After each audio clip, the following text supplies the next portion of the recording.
of you guys have ever been stung by a bee before and it hurt really bad? Okay. Now, how many of you guys knew that the bee that actually probably stung you helped probably make a lot of the food that you love to eat? Okay, that's what I thought. So whether we want to believe it or not, bees are actually a really important part of our ecosystem and to the sustainability of our lives.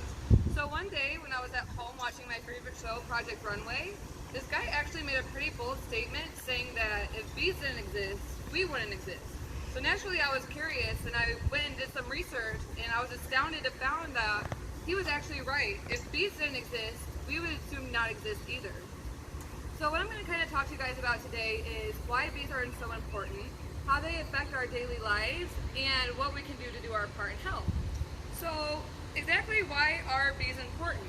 So bees are actually the natural leading producer of pollination. So what exactly is pollination? Pollination is actually the reproducing of flowering seeds, which gives us an abundance of food. So just like a male and a female need to reproduce, a male plant and a female plant need to do so as well, but they need the help of bees. So according to the BBC, founded in the UK, there are other ways of pollination such as hoverflies and butterflies, but they're not near as effective or reliable. So if all of these insects became extinct, man would be able to pollinate, but the cost of food would skyrocket because of the intense labor, and also they would be using a lot of harmful chemicals, which is not good for our bodies. So how are bees so effective? So actually it's within the structure of the bees, which is why they're so effective.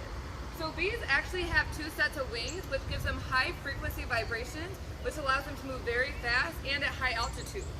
They also have a very long tongue, being able to get every last bit of pollen out of the plants possible, unlike a lot of other insects. And then also, if you can see, they have these stiff hairs all over their body. So as soon as they attract to a flower or a plant, all the pollen gets sucked in right away. And then on their legs, they have these pollen pockets. So they are able to transport the pollen back to their hives. So according to the Clemson International College of Agriculture and Forestry, honeybees are actually the main commercially used bees because of all these features, and bumblebees come at a close second because they can work in more unfavorable conditions. So now that we kind of know why they're so important and how they help us, how do they affect our daily lives? So many of the fruits and vegetables that we love to eat have to go through the pollination process. So cauliflower, broccoli, asparagus, celery, just to name a few, and the list goes on and on and on, all have to go through pollination. So according to the National Food Council Foundation, they actually posted an article in June of 2017. 70% of the food species that we have to be pollinated. And of that 70% feeds 90% of the world. So that actually generates a $30 billion revenue per year, which is huge. Not only is there food important to us, but the food is a lot of the livelihood to other animals that go up the food chain. So if we start diminishing these food chains going up the supply, what's going to happen to us? It's going to happen what happened to them. We're all going to become extinct. So food is not the only thing that needs pollinated. Cotton is actually a big part of our everyday life that needs pollination. So according to Cotton Australia, which is the main producer in cotton, there's so much more than just a basic tea. It can be crushed down into oils, it's used for cotton filters, papers, plastics, you name it, textiles, and also cotton is fed to cattle, which I had no idea.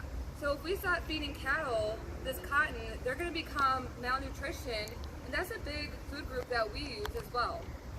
Also working behind the scenes as opposed to pollination, according to the Earth Rangers Foundation, they're also really important because they produce royal jelly, propolis, and beeswax. Now propolis is what keeps the beehives together, and that's used for miscellaneous stuff such as gum, car wax, and things like that. Now beeswax is actually found in a lot of the cosmetics and hair products that we use, and royal jelly is actually found in a lot of our dietary supplements and the vitamins that we use. So they have a really lot of important features. So now that we kind of know why they're so important and how they affect us, what can we do to help? So there's a couple different ways, indirectly and directly. So directly, the main cause of them becoming endangered and close to extinction is by harmful pesticide and habitat loss. So instead of these harmful pesticides, we can actually use organic herbicides and spray at night. That way it's helping them sustain life. And we're losing so much green space as it is, so by planting a little flower garden filled with wildflowers and nectar-rich plants, you're giving them a place to live. Even a little bird bath for them would be helpful because they need to stay hydrated just like us. And lastly, if you don't want to get your hands dirty, the Honeybee Conservatory is also a great sponsor to where you can become a sponsor. They build beehives in all these communities around. You can sponsor by donating money to help them build beehives as well, and also you can become an ambassador to go around and help educate people, kind of like I am today. So, like I said, we kind of learned some things, the daily uses, why they're important, and how we can help. So the next time that you see a bee, don't think of what they're going to do to you, but think about what they can do for you.